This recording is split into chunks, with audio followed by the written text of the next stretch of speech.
अस्सलाम वालेकुम friends, welcome to classic entertainment channel. कैसे हैं आप सब? उम्मीद है खैरियत से होंगे और एंजॉय करे होंगे अपने दिन को भरपूर तरीके से। और हम आपके लिए लेकर आ गए हैं सिलसिला नॉवल कहीं प्यार ना हो जाएगी एपिसोड 50, जिसको आपके लिए तहरीर किया है SG ने। तो फिर देर नहीं करते चल रहे हैं नॉवल की तरफ, मगर उससे पहले अगर आपने अभी तक हमारे चैनल को लाइक और सब्सक्राइब नहीं किया तो उसको सब्सक्राइब करें, आइकन बटन दबाएं ताकि हमारी नई और म्यारी वीडियोस आपको सबसे पहले देखने को मिले। तो चलते हैं कहीं प्यार ना हो जाएगी एपिसोड 50 की तरफ। रात का तीसरा पहर था जब सारा अपने कमरे से निकलकर नीचे आई, लेकिन खाली लाउंज मलगज अंधेरे में डूबा हुआ था। वहाँ कोई नहीं था। शायद इस वक्त उसकी निगाहें बेचैनी से किसी की मतलाशी थीं। वो इसी शराब के साथ जले पैर की बिल्ली की तरह ऊपर की तरफ दौड़ी, लेकिन लाइब्रेरी के करीब पहुंचते ही दानिश उसकी रफ्तार में आहिस्तगी आ गई। साथ ही कदमों की चाप भी मध्यम हो गई थी। धीरे से दरवाज़ा खोलकर वो अंदर दाखिल हुई तो वो दुश्मन जहाँ वहाँ मौजूद सोफे पे ही लेटा था। आंखों पर दाया बाजू रखे कमरे में दाखिल होती लड़की की हालत से बेखबर पुरसुकून नींद में डूबा हुआ था। ब्लैंकेट आधा फर्श पर पड़ा था और साथ ही बायां बाजू साथ पड़े शीशे की मेज़ पर इस तरह पड़ा था कि उसके हाथ की 2 उंगलियों के दरमियान सिगरेट का बुझा हुआ टुकड़ा फंसा हुआ था। हस्बे मामूल उसकी फाइल्स और लैपटॉप भी सोफे के साथ वाले मेज़ पर ही पड़े थे, लेकिन इन दिनों उनके साथ 2 और चीज़ों का भी इजाफा हुआ था। सिगरेट की डिबिया और साथ पड़ा एशट्रे, जिसमें इस वक्त भी सिगरेट के कई टुकड़े मसले पड़े थे। फिज़ा में अभी तक सिगरेट की स्मेल वाज़ेह तौर पर महसूस की जा सकती थी, जिसे महसूस करते ही सारा के चेहरे पर नागवारी दर आई थी।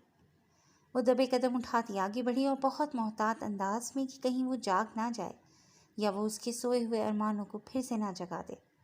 उसने नीचे गिरे ब्लैंकेट को उठाते हुए बहुत आराम से उस पर ठीक से उड़ा दिया और मेज़ पे पड़े उसके हाथ को छूने से कबल एक नज़र उसके चेहरे पे की, जो अभी तक इसी हालत में बेखबर सो रहा था। फिर मेज़ पर रखी उसके हाथ की उंगलियों के दरमियान फंसे वो सिगरेट का टुकड़ा धीरे से निकाल कर एशट्रे में रखा। उसने एहतशाम को सोते हुए पाकर उसके बाजू को झिझकते हुए उठाया और उसके सीने पर रखते हुए ऊपर ठीक से ब्लैंकेट करवाए जैसे ही पलटी थी, उसे अपनी कलाई पर यक लगती किसी मजबूत गिरफ्त का एहसास हुआ था।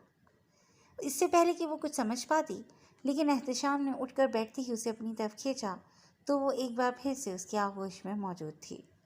और इस अचानक उफ्ताद और पास बैठे शख्स के जागने पर वो हवास बाख्ता से खिफ़्फ़त ज़दा चेहरा लिए एक बार फिर से उसकी पनाहों में थी। इस बार मेरा कोई कसूर नहीं होगा, क्योंकि इस बार आप खुद आई हैं मेरे पास। एहतशाम ने सरगोशी की। मैं तो उससे कुछ बात ही नहीं बन पा रही थी, क्योंकि वो एहतशाम की बात पर खजल सी होकर रह गई थी। दूसरे ही पर एहतशाम का कहका उसे देखकर कमरे की गहरी सकूत को तोड़ दिया था। आप तो सो रहे थे ना? सारा ने वहाँ से उठने की कोशिश में अपनी हालत को उससे छुपाने की सही करते हुए मसनूई खफगी का इजहार करते हुए कहा। मैं तो सो रहा था, लेकिन आपके लम्स से मेरी ख्वाबीदा हसियात को जैसे जिला बख्श दी। फिर कैसे सो सकता था? एहतशाम की आवाज़ ने उसकी धड़कनों का शोर बढ़ा दिया था। आप कमरे में लौटे नहीं थे तो मैं बस देखने आई थी। आप सोचे मैं जाती हूँ। सारा ने हवास पे काबू पाते हुए मध्यम आवाज़ में कहा तो जवाबन एहतशाम मुस्कुरा उठा। अच्छा, तो मतलब मेरी कमी महसूस कर रही थी। वैसे अब कैसे सो पाऊँगा? नींद तो आप मेरी उड़ा चुकी हैं। एहतशाम शौक होते हुए पसे पर्दा उसकी कुर्बत की ख्वाहिश कर बैठा था। प्लीज़ एहतशाम।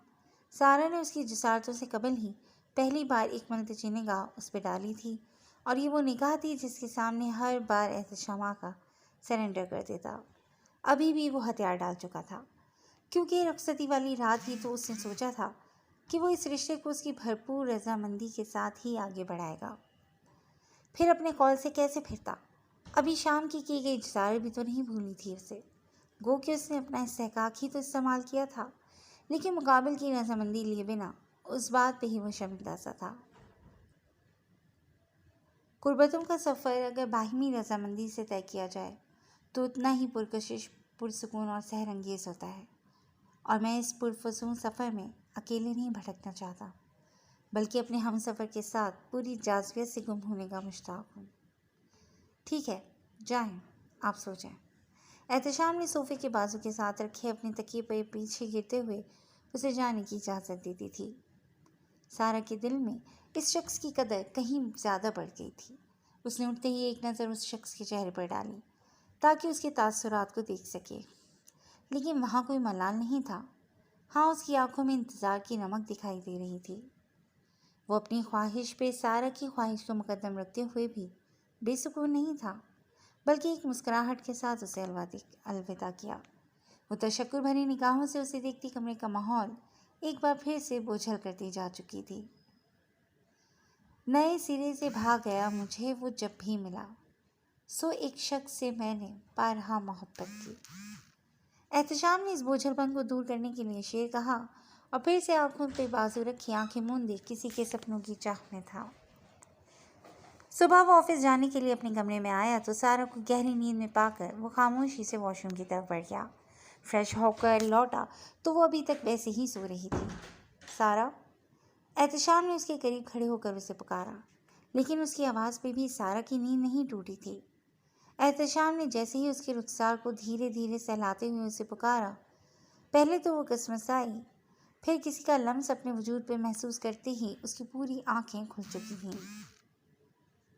وہ شخص اس پہ جھکا ہوا شائستہ آواز میں اسے پکار رہا تھا۔ وہ اس کی دلکش مسکراہٹ کے ساتھ اس کا رخسار سہلا رہا تھا۔ جب سارا کی سہمی ہوئی آواز اس کے کانوں میں پڑی، جی کوئی کام تھا؟ لیکن اس کی آواز سنتے ہی نفی میں سر کو ہلاتے ہوئے وہ پیچھے ہٹ گیا تھا، کیونکہ صبح ہی صبح اس لڑکی کے چہرے پہ ڈر کو نہیں دیکھنا چاہتا تھا وہ۔ میں ناشتے کے لیے نیچے جا رہا تھا، سوچا آپ کو اٹھا دوں، کیونکہ اکیلے جاؤں گا تو سب پوچھیں گے مجھ سے۔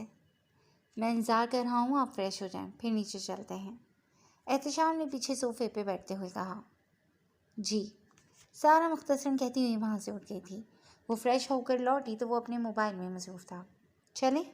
سارا نے دروازے کی سمت قدم بڑھاتے ہوئے کہا۔ مجھ سے آگے بھاگنے کی کوشش میں کیوں ہو؟ اتنا گریز پا اور فرار بھی اچھا نہیں ہے آپ۔ احتشام نے آگے بڑھ کر اس کا ہاتھ تھام لیا، لیکن اس بار سارا نے کوئی جواب نہیں دیا اور نہ ہی کوئی احتجاج کیا، بلکہ خاموشی سے اس کی ہمراہی میں چلنے لگی۔ ویسے دیکھ رہا ہوں کہ میری نیندیں اڑا کر آج کل بہت گہری اور پرسکون نیند آتی ہے آپ کو۔ احتشام نے اسے خاموش پا کر پھر سے بات کی اور نگاہیں اس کے چہرے پر ٹکائیں تاکہ اس پر بکھرتے رنگوں کو دیکھ سکے۔ نہیں، ایسا کچھ نہیں ہے۔ رات کو بہت دیر تک ناول پڑھتی رہی، پھر دیر سے آنکھ لگی، اسی وجہ سے ابھی گہری نیند میں تھی اور بیدار نہیں ہو پائی۔ سارا نے نظریں جھکائے ہوئے اس کے سوال کا جواب دیا تھا۔ صاف صاف کہے نا، خالی کمرے سے وحشت ہو رہی تھی، اس لیے سو نہیں پا رہی تھی۔ جب ہی تو کسی کو ڈھونڈتے ڈھونڈتے نیچے سے اوپر اس کا پیچھا کرتے ہوئے لائبریری تک آ گئی تھی۔ احتشام نے سیڑھیاں اترتے ہوئے اس کے دل کی حالت کو جو اپنے انداز میں بیان کیا تو سارا حیران ہونے کے ساتھ ساتھ خجل سی ہو گئی تھی۔ احتشام پلیز، آپ تو کچھ بھی بولتے رہتے ہیں۔ سارا نے اپنا ہاتھ اس کے ہاتھ سے آزاد کرواتے ہی اسے آگے بڑھتے ہوئے کہا تاکہ وہ پھر سے کوئی ایسی بات نہ کرے جو سارا کے جذبات کی عکاسی کرتی ہو۔ یا آپ بھی جانتی ہیں کہ میں نے کچھ غلط نہیں کہا، لیکن دیکھتے ہیں کب تک یہ آنکھ میں چولی کا کھیل جاری رہے گا اور کب تک آپ مجھ سے حال دل چھپا کر رکھتی رہیں گی۔ احتشام نے پیچھے سے جملہ کسا تو بے اختیار اس بات پر سارا نے رک کر رخ پھیرے اسے دیکھا تو اس کی دل فریب مسکراہٹ اور آنکھوں کی چمک کو کچھ دیر اور دیکھتی تو اس شخص کے سحر میں گرفتار ہو سکتی تھی، لیکن اس بار بھی وہ انہیں نظر انداز کرتی ہوئی سر جھٹک کر آگے بڑھ گئی، جب تک آشا مین یہاں سے رخصت نہیں ہو جاتی۔ سارا بنا تاثر اپنی بات کہے آگے بڑھتی سیڑھیاں اترنے لگی۔ اپنی اس بات پہ قائم رہنا اب، کیونکہ میں بھی اس سے زیادہ انتظار نہیں کر پاؤں گا۔ احتشام کہاں چپ رہنے والا تھا۔ اس کی دی گئی ڈیڈ لائن پر سارا کی گال غلال ہوئے۔ اس سے ان رنگوں کو چھپاتی وہ سر جھٹکائے آخری سیڑھی بھی عبور کر گئی جب اسے اپنے بہت قریب سے احتشام آقا کی سرگوشی سنائی دی، کیونکہ اب احتشام سے یہ چاہت کے رنگ کہاں پوشیدہ تھے جسے محبوب نے بارہا چھپانے کی کوشش کی تھی۔ پیسا ہے اس نے یہ دل خون گشتہ کو میرے، ہر نفس کے ساتھ اڑاتا ہوں میں غلال۔ मिसेस एहतशाम आगा लाख छुपा लें, मगर चाहत के रंग तो आया होकर ही रहते हैं, और जो इससे इंकारी होते हैं उन पे तो उसका जादू बहुत गहरी छाप डालता है। सर चढ़ के बोलता है, गुलाल की खुशबू को भला कौन छुपा पाया है आज तक। मोहब्बत के रंग भी इस खुशबू की तरह बेबाक, हसीन और फसू परवर होते हैं। दिल में मोहब्बत की कोपल फूट पड़े तो उसके रंग आपके अंग अंग से झलकने लगते हैं।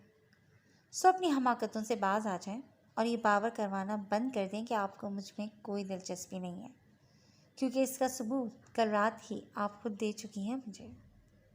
एहतशाम जानता था कि आज भी उसकी बोलती बंद हो चुकी है और वो पहरों यूं ही उसके सामने चुपचाप खड़ी रहेगी, जबकि उसकी मुश्किल को आसान करता वो मोहब्बत भरी निगाह उस झुकी निगाहों वाली लड़की पर डाले आगे बढ़ गया, और वो इन तमाम तर रंगों में डूबी हुई लाजवाब सी खड़ी उस शख्स को जाते हुए देख रही थी।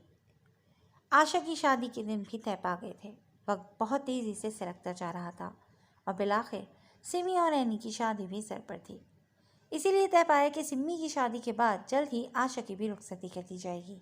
बीजान लोगों की तरफ से तो तैयारियां मुकम्मल ही थीं, बस खुर्रम लोगों की तरफ से तैयारियां ज़ोर शोर से जारी थीं।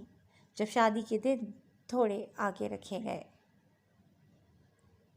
आज रात को एनी के घर ढोलक का प्रोग्राम था, इसलिए सारा को मिलने और उसे मधु करने एनी खुद आई थी। शादी की शॉपिंग हो गई तुम्हारी? वो दोनों सारा के कमरे में मौजूद चाय से लुफ्त अंदोज़ हो रही थीं जब सारा ने उससे सवाल किया। हाँ, समीर के साथ मिलकर ही की है सारी शॉपिंग, कुछ भाभी के साथ मिलकर, लेकिन तुम्हें इसलिए जहमत नहीं दी कि शादी के शुरू के दिन है, एक दूसरे को वक्त दो। लेकिन ये क्या, तुमने तो दूसरे दिन ही मियाँ को ऑफिस के लिए रवाना कर दिया था। भाई कहीं घूमने फिरने जाते। वैसे सब कुछ ठीक तो चल रहा है ना तुम दोनों के दरमियान? एनी ने सवालिया निगाहें उस पर टिकाते हुए पूछा, क्योंकि गुज़िश्ता चंद दिनों में तो वो खुद भी शादी की तैयारियों में इस कदर मसरूफ़ रही कि सारा से इस मुतालिक खुलकर बात ही नहीं हो सकी। आज एहतशाम भी जल्दी ही घर लौट आया था, क्योंकि रात को सिमी की तरफ भी जाना था। सो वो चाहता था कि आज सारा को उनकी शादी के लिए शॉपिंग करवा देगा। वो दरवाजे से अंदर दाखिल हुआ तो बेसाख्ता उसके कदम वहीं रुक गए। उन दोनों ने अभी उसे नहीं देखा था। हाँ हाँ, सब कुछ ठीक है, बस उस शख्स पे 24 घंटे ही काम का भूत सवार रहता है। जब देखो काम काम और बस काम। लगता है कायद आज़म की बात का कुछ ज़्यादा ही असर ले बैठे हैं मिस्टर एहतशाम अपने दिल में। कमरे में मौजूद हूँ तब भी फाइलों में सर दिए बैठे रहते हैं। सारा ने उसके काम में मसरूफ़ रहने वाली आदत पर रोशनी डालते हुए आजिज़ से अंदाज में एनी को बताया। वैसे ये एक मिस्टर खड़ूस कम थे जो तुमने भी अपने सी बड़ी उम्र के शख्स का इंतखाब कर लिया। वो भी हर वक्त तुम पर रो भी जमाते रहेंगे। सारा ने उसको जांचती निगाहों से देखते हुए उसकी पसंद के बारे में बात की। सिमी बहुत अच्छे इंसान हैं, बहुत ख्याल रखते हैं मेरा, बहुत इज्जत और मान देते हैं मुझे, और सबसे बड़ी बात, वो शख्स दिल का तो बहुत ही अच्छा है। ऐसे में और क्या चाहिए था मुझे? जब एक मर्द जो कि बहुत केयरिंग हो और आपसे बहुत मोहब्बत भी करता हो, फिर इनकार का तो कोई जवाब ही नहीं बनता। और रही बात एहतशाम भाई की, तो ऑफिस में उनके साथ काम के दौरान मुझे उनके बारे में जो इल्म हुआ है, वो तो समीर से भी ज़्यादा अच्छे इंसान है यार। समीर खुद उनकी बहुत तारीफ़ करते हैं, सबका ही बहुत ख्याल रखते हैं, हर एक की बात और मजबूरी को समझते हैं, और तुम यकीन नहीं करोगे ऑफिस के सभी लोग उन पर जान छिड़कते हैं। लेकिन मुझे एक बात की समझ नहीं आई, कल तक तो तुम्हें देख के लगता था कि तुम भी उनके पीछे पागल हो रही हो, फिर आज ऐसा क्या हो गया है? पागल लड़की, कदर करो उस शख्स की, क्योंकि मेरे ख्याल से तुम दुनिया की खुशकिस्मत तरीन लड़कियों में शुमार होती हो। एनी को उसकी बात कुछ खटकी थी जब भी उसने एहतशाम के हक़ में आवाज़ उठाई, और ऐसे ही बोली जैसे वो भी एहतशाम से मिलने के बाद उसकी फ़ैन हो गई हो। एहतशाम दबे कदम उठाकर बेड की तरफ आ गया था और पाइंती वाली साइड पर आकर खड़ा हो गया, सारा की पुश्त के पीछे। वो उसे नहीं देख पाई थी, लेकिन एनी उसके बिल्कुल सामने थी। उसने एहतशाम को देख लिया था, लेकिन उसके देखते ही एहतशाम ने लबों पे शहादत की उंगली रखते हुए उसे खामोश रहने का इशारा दिया। तुम तो उनकी तारीफ़ों के पुल बांधोगी ही, क्योंकि अब तुम्हारे बॉस जो ठहरे, उनके यहाँ जॉब जो करती हो। वैसे मैं तो सोचती थी ऑफिस में भी हर कोई उनसे आजिज़ ही होगा, लेकिन ये सुनकर हैरत हुई है मुझे कि सब उन्हें पसंद करते हैं। खुशकिस्मत? अच्छा, अब इसमें खुशकिस्मती वाली क्या बात है? بھلا کہ وہ شخص ہر وقت میرے اعصاب پہ طاری رہنا چاہتا ہے۔ سارا نے بات کے اختتام پہ پاگلوں کی طرح ہنسنا شروع کر دیا تھا، کیونکہ ابھی وہ نہیں جانتی تھی کہ وہ موت کا فرشتہ اس کے سر پہ ہی کھڑا ہے۔ سارا، اینی نے اس کے نام پر زور دیتے ہوئے اسے پکارا۔ اب بھلا اس میں ہنسنے والی کون سی بات ہے؟ ہاں، خوش قسمت ترین ہو تم، کوئی شک ہے تمہیں؟ پاگل لڑکی، رش کرو خود پر کہ احتشام بھائی تمہارے ہمسفر ہیں۔ یہ تو اچھی بات ہے، وہ محبت کرتے ہیں تم سے اور تمہارے شوہر ہیں، پھر یہ تم کا حق ہوا نا؟ اینی نے بے بسی سے دانت کچکچاتے ہوئے احتشام کو کنکھیوں سے دیکھتے ہوئے سارا کو سمجھانا چاہا، کیونکہ وہ اسے نہیں بتا سکتی تھی کہ وہ شخص اس کے پیچھے ہی کھڑا ہے۔ ہنسنے والی بات یہی ہے کہ اتنے لوگ احتشام آغا کے فین ہیں، لگتا ہے انہوں نے ابھی احتشام کا دوسرا رخ نہیں دیکھا۔ دیکھ لیں تو پل بھر میں ہی ساری محبت ہوا ہو جائے گی۔ کوئی حق پق نہیں ہے ان کا مجھ پر، بس انہیں تو ہر بات میں دھوس جمانی آتی ہے۔ سارا ابھی بھی بات کے دوران تمسخرانہ انداز میں ہنسی تھی۔ پاگل تو نہیں ہو گئی ہو سارا؟ خاموش ہو جاؤ۔ یہ بتاؤ، شام کو جلدی آ جاؤ گی نا؟ اینی نے اس کے پاگل پنے پر دانت پیستے ہوئے اسے آنکھیں دکھائیں اور ساتھ ہی بات بدل ڈالی کہ ہو سکتا ہے وہ ایسے ہی ہوش میں آ جائے۔ یہ تم اتنا ڈر کیوں رہی ہو؟ کہیں اپنے باس کا بھوت تو نہیں دیکھ لیا جو اب میرے ہنسنے پہ اور باتوں پہ اعتراض ہو رہا ہے تمہیں؟ ڈرو نہیں، شام سے پہلے نہیں آئیں گے وہ۔ سارا تو اپنی لہر میں ہی بولتی چلی گئی۔ اس سے پہلے کہ اینی کچھ کہتی، احتشام کے کھنکارنے کی آواز اس کے عقب سے ابھری۔ وہ یک لگ تھی اچھلی اور اس کے ہاتھ سے چائے کا کپ چھوٹتے چھوٹتے بچا۔ بے یقینی کی کیفیت میں کپ سامنے پڑے ٹرے میں رکھتے ہی اس نے رخ موڑا تو واقعی اس کا وہم نہیں تھا۔ وہ شخص اپنے چوڑے وجود اور کڑے تیوروں کے ساتھ اس کے سر پر ہی کھڑا تھا۔ اینی کی تو سارا کے اس طرح اچھلنے پر ہنسی ہی چھوٹ گئی، لیکن اس صورتحال میں وہ منہ پر ہاتھ رکھتی ہنسی ضبط کر گئی۔ میں اب چلتی ہوں، شام کو جلدی آ جانا۔ اینی بھی کپ ٹرے میں رکھتی اپنا بیگ اٹھائے اٹھ کھڑی ہوئی۔ سارا نے رونی صورت کے ساتھ نفی میں سر ہلایا، جیسے اسے کہہ رہی ہو کہ ابھی مت جاؤ، لیکن احتشام کمرے میں تھا، اس لیے اینی کو وہاں رکنا اچھا نہیں لگ رہا تھا۔ ڈرائیور سے کہے گا آپ کو چھوڑائے گا، احتشام نے اینی کے کمرے سے باہر کی جانب اٹھتے ہوئے قدم دیکھ کر کہا۔ چلو میں بھی تمہیں چھوڑاتی ہوں نیچے تک۔ سارا بھی جوتے پہنے فوراً سے اس کے پیچھے لپکی تاکہ اس شخص سے فرار پا سکے۔ کہاں؟ احتشام نے کلائی سے پکڑ کر اسے روکتے ہوئے کڑے تیوروں سے پوچھا۔ اینی کو نیچے تک چھوڑا؟ دوسرے ہاتھ سے اس نے بچوں کی طرح احتشام کا ہاتھ ہٹانے کی کوشش میں معصوم صورت بناتے ہوئے کہا۔ اینی کو چھوڑ کر 2 منٹ میں واپس آؤ کمرے میں، مجھے تم سے بات کرنی ہے۔ احتشام نے اسی سنجیدگی سے کہا تو سارا کا دل ڈولنے لگا۔ آج آپ کی بجائے تم کا تخاطب استعمال کیا گیا تھا، مطلب وہ بہت غصے میں تھا۔ جی۔ سارا نے اس بات میں سر کو ہلا دیا تو احتشام نے بھی اگلے لمحے ہی اس کی کلائی آزاد کر دی۔